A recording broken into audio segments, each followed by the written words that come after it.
Hey everyone, Ava Pilot here, and today we're going to be looking at Super 7 Masters of the Universe Orko, Heroic Court Magician.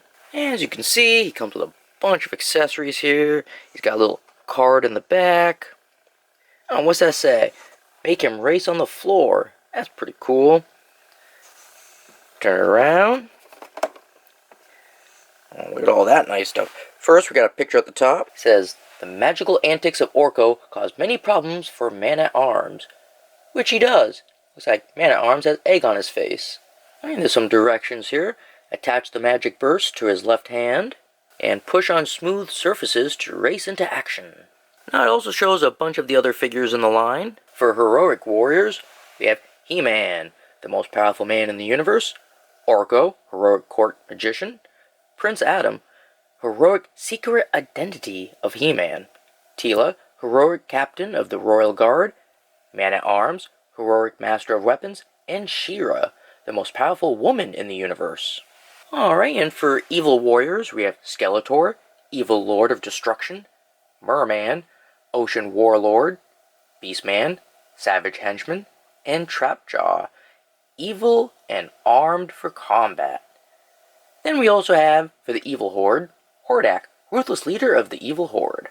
Alright, so why don't we get him out of the package and take a closer look. Alright, here's Orko out of the package. Now, this figure, I think, definitely looks better than the original one that came out in the 80s. Now, he's a smaller figure, obviously. He's only about, maybe 3 inches high, if you count his hat. So, not very tall. And he's not going to have all the different articulation as the other figures, even though Super 7 doesn't really have much articulation to their figures, at least for the He-Man line. But since he doesn't have any legs, he can't be moving those. But he does come with wheels on the bottom, so that makes up for it. Now, he also came with a card. So the card has a nice picture of him here, from the show it looks. And if you turn it around, there's a bunch of writing on here. And it shows you some pictures. The original toy.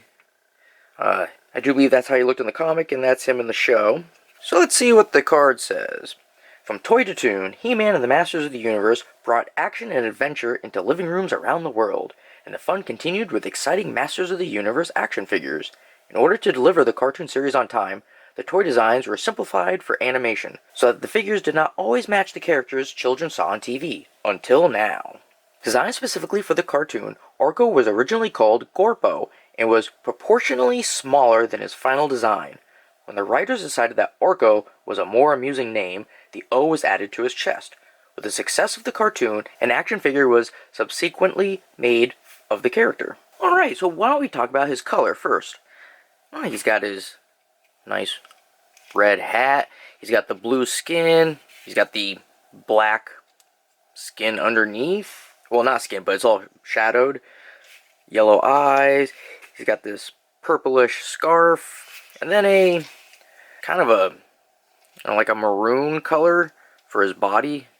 Then you got the big O that they were talking about for Orko. And that's pretty much it for color. So let's talk about the articulation. Now there isn't much. You got his head. That'll go all the way around. Same with his arms. They can go all the way around too. Just gotta move the hat a little bit. There you go. And then for the bottom, he has 4 little wheels here, and just like the direction said, just push them around.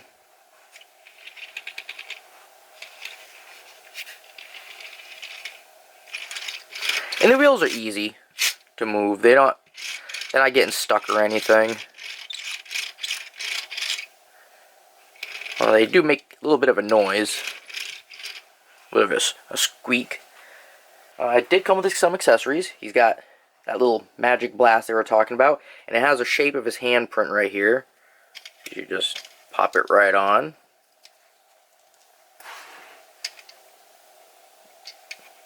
There he is with that. So that's Orko with his little blast. And he came with some other accessories too. He's got a wand that can fit in his open hand.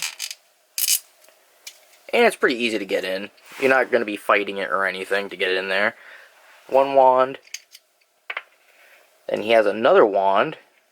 I think it's a wand. But this one is a little bit looser.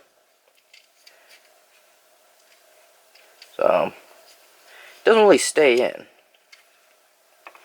Yeah, it's not staying in. So, that's not good. And I guess I could try bending his fingers a bit. There, let's try now. Nope. Oh, wait, there we go. But how well does it stay?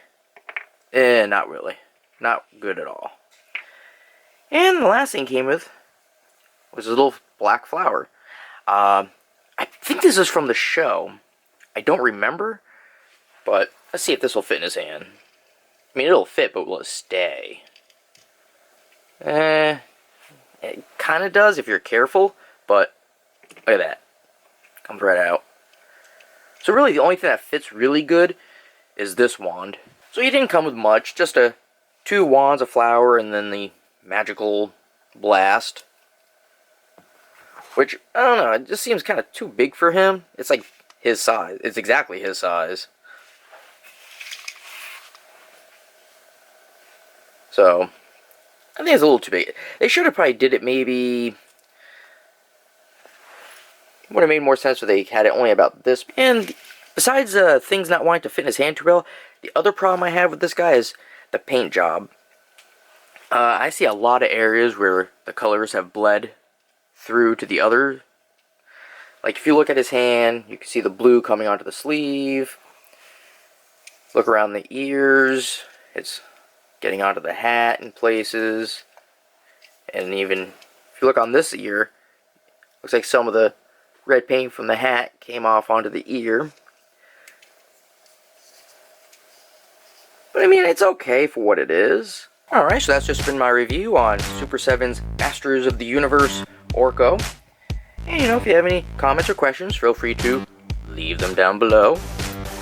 And hey, like, subscribe, and I'll see you later.